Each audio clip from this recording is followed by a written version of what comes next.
All right, so we need to have a little chat about one of the latest vehicles coming as part of the 9th wave update, the Russian Pantsir SMSV, an anti-aircraft system that, in my opinion, is going to overtake a lot of the anti-air systems we currently have at top tier. But I'm going to start off with this.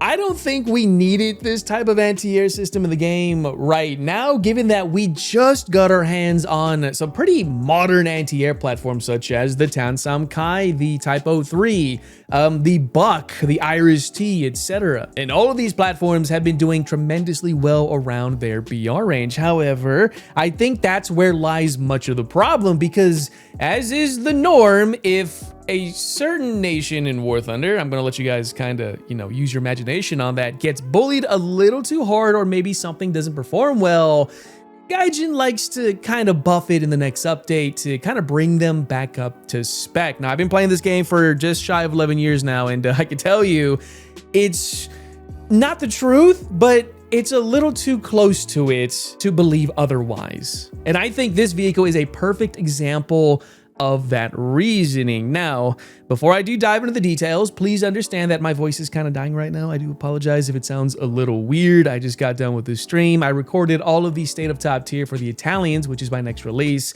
It was actually going to be the one you're seeing right now in this spot, but I'm going to move that to a little bit later so I can get this out for you guys. And of course, my voice is kind of shot. And also, this is the dev server, which means everything I'm going to be talking about is subject to change, though I think some of these numbers are pretty final because Gaijin dropped the dev blog on this, which is what we're going to be referencing, simply because it's not complete here in the dev server. So please, again, take everything with a giant grain of salt. And if you don't like some of these changes, let Gaijin know over in the forums, which they do listen, maybe not all the time, but they do from time to time. So with all that being said, let's dive into the details of this vehicle first, at least what Gaijin allows us to see right now, and then I'll kind of give you my honest thoughts near the end of this video. You guys can skip over to it if you want, but I implore you, stick around for this bit. Now, for starters, it is battle rating 12.7. I heard a small rumor, I don't really believe this, but we might be getting 13.0 for GRB at some point, which in truth would kind of make a bit of sense, but I don't think we're kind of ready for it. But just in case it does, if this goes up to 13.0, it would make a bit of sense. Now, it is based off, I believe, the Tor chassis right here. And correct me if I'm wrong, because I haven't looked too far into this, because in truth, I didn't know this vehicle existed until it came into the game. But the cool thing about this thing is it has good mobility from what I read, right? It's 70 going forward and in reverse. That is nuts. It's crazy, actually, for a Russian vehicle to go that fast both ways is insanely unique, right? And then, of course, it's a giant platform, which means you're not going to be surviving too many hits. Now, does it have pneumatic suspension? Probably not. I'll double check in the test drive when we get into it, of course. And you do have a pretty outstanding radar, which can track, I think, what, up to 70 kilometers?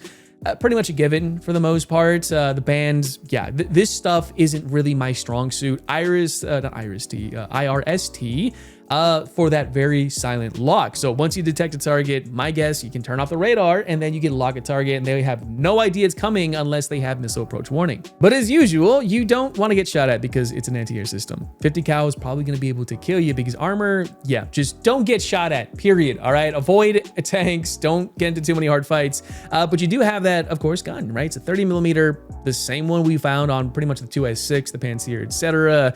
Probably a lot more stable now because you're no longer on a giant wheel chassis that is the Pantsir. But I want to talk more about these right here. We have the new 95Y A6M and then the standard version, right? This is the one I believe we've had.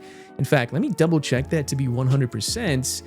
It should be the same one we've had on the regular Pantsir for a long time now, is it? Yes, it is. So we already know the numbers on this. 1,300 meters a second. It's very fast. What's the overload? 32 Gs of overload, 20 kilometer, right? That's just the Pantsirs. Going to this, I can't give you the numbers right off the bat because Gaijin hasn't shown it to us, but from the data mines, and I'll show you right here, apparently it has a 75 G overload, which is insane. 1,700, I think it's what, 1,800 initial velocity or something. And it goes down to 1,700 at certain distance, of course. Correct me if I'm wrong, please, but 1,700 meters a second on a Saclos-based platform is insane. You won't be able to just fire and forget these like you would any other platform. But here's the thing, you get a bunch of smaller ones too, which this, and in fact, I'm gonna go ahead and show you here in the test drive because it doesn't show right here. You can load up to 24 of these smaller missiles, or 48 of course, and 6 of these standard ones for interception. You can probably use these, I think, against regular aircraft. They won't have their GE tolerances, at least from what I was able to read anyways, and they won't go nearly as far, which is completely fine because you have these to offset that. So think of it like this, and in fact, let's go into a test drive real quick to kind of show you guys what I mean. Now, you gotta admit, Gaijin made this very unusually ugly.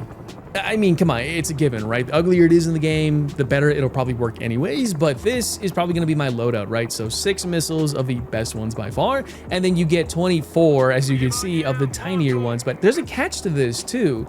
This may be an insanely fast missile. In fact, let me go ahead and find a target to lock here. It may be insanely fast, but as you'll see in a second, there's no proxy. Now, if I switch over to the smaller missiles, which the G tolerances look pretty good on it, you'll see in a second it proxies just like that. So that is a good balancing feature in my opinion, where it doesn't get proxy. Is that entirely true? I can't say for certain, to be honest, but that's not bad for me. In fact, I'm gonna go ahead and do a kinetic kill if it lets me. Try that. There we go. Okay, and let's try it one more time, just to be safe. I'm gonna go ahead and shoot like right underneath it. No proxy. Yeah, I already missed, as you can see. A very nice balancing feature, and in fact, I think you might be able to switch between all the missile types while using this. I don't know how true that's gonna be, to be honest, but we have to wait until the game starts. I'm curious. Thermal sight, no CITV, right sights. I'm sorry, this is my first time I'm actually using this, and I'm trying to get a good grasp for it, but this is insane. Hold up, I want to try this. Okay. You can just hear spamming. It won't be able to guide every single one of them, obviously, but you're going to be able to use this to intercept glide bombs, Maverick missiles, anything that comes your way. And then you can use the big bomb here, or the big missile, excuse me, to go after everything else at significant distances. So yeah, that's it, I guess. Hold up, I gotta try this. Reverse. That is not something you see very often. Do we have pneumatic suspension? We do have pneumatic suspension. Okay, okay, I can't go, I can't tilt the vehicle left or right, but I can definitely kneel it and raise it. See how high this bad boy goes. Okay, not bad. That doesn't really change much, but it's an interesting feature nonetheless. So let's talk about the current state of top tier when it comes to anti-air as a whole. I believe it's about time, because every single nation has their own anti-air platform that exceeds in some ways and kind of fails in others. Of course, we have the Americans with their new NASMs. It's not really that good. I don't like the new ER missiles for it, but the 9Xs are pretty nuts. And then Germany has, in my opinion, one of the best, if not the best, currently in the live server anti-air with their Iris-T missiles that are insane to work against. I mean, damn, if they're coming at you, dude, you better be good with those flares, or you got to be a little lucky with it. And then we have the Buck for the Russians, which admittedly is not fun. In fact, I think it sucks. Yeah, it's a fast missile, but I haven't been shot down by it too much, and they are very easy to avoid, unfortunately. And then we have the Sky Saber for the British. We have the Type 03 for the Japanese. China has the new HQ-11, which the missiles are good, but they're kind of a 50-50. Italians with the SAMP, France, Sweden with the Eldon Head and the NASMs, same thing. And then Israel with, unfortunately, the Spider, which even if you give it the new missiles, in my opinion, is not going to help it much, because this platform, unfortunately, sucks right now. But all of those already mentioned have something in common, right? They are fire and forget missiles. They are either radar-based or Iris-T, which isn't necessarily a bad thing. The only two you have to worry about, again, is Germany and the Eldon Head, but the Eldon Head has crap range, so you can usually outrun them anyways.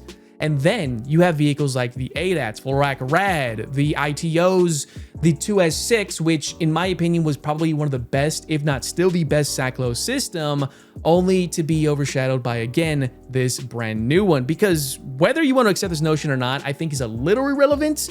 And I know that's kind of arrogant for me to say, but the Pantsir is still a very, dangerous anti-air system. If you use it just somewhat right, you can destroy pretty much everyone because you can't notch a Saklos missile unless you're very lucky. And then that's where this comes into play. And the Gaijin realized that too, because their buck wasn't performing as well as it should have. So now instead, they gave us something that is going to bridge the gap between inefficiency with the Pantsir to some degree, as well as the inefficiency of the existing anti-air systems such as the buck. The proper middle ground, so to speak, while kind of overtaking almost everything else.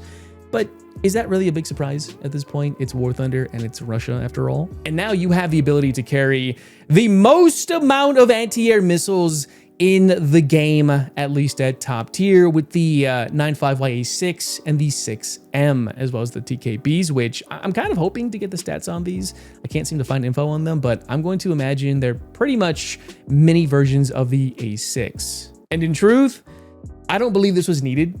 In my opinion, I think this is more, again, a tiny, I'm not saying this to disrespect anyone, I promise, a tiny cope to kind of bridge the Pantsir and the 2S6, or excuse me, the Pantsir and the buck, because that thing is just not fun to play with. And of course you get a gun. I mean, come on, the 30mm is disgusting. You can use this thing against MBTs, light tanks, low-flying aircraft. You don't even have to use the lock-on feature. It is that accurate of a gun that I enjoy using all the way down to the 2S6. But on the flip side, NATO vehicles have been getting a little too comfortable with their anti-air systems. I would know. In fact, go watch COD Mindman with his nuclear carry on the, the Gripen it was, with a crap ton of those GPS, or excuse me, IR guided glide bombs. If you go watch my previous video on it, you'll see it is insane. When you drop those things at distance, it's easy to intercept, but there's generally so many of them that you don't have to worry too much about, well, having them all be destroyed by interception. One of them is gonna get through eventually. That's where this kind of comes in. So you kind of get where I'm getting at. Kind of, you know, you're buying what I'm selling, I guess. This is cool and all, but damn. It's like NATO stuff can't enjoy air supremacy for too long until something comes in. And that's my issue with this. But at the same time, I'm a Russian main. I don't mind this. I'm going to spank Gripens, F-18s, Su-30s with this for sure, as you'll likely see a video from me on this. But I want to know what you guys think about this platform as a whole. Is it worthwhile? Are you going to get it? Are you going to buy it? Are you going to use it? Let me know down in the comments. I'd love to hear you guys' thoughts on this, and, you know, try to be civil. I get there's real world stuff going on right now, and, you know, Russian bias, then this and that. It's a gig, or not a gig, it's a bit for my channel. I don't believe there really is, but man, they are having a hard time dispelling that, just saying. Okay, like, oh no, I'm becoming a believer here. Unironically, that is.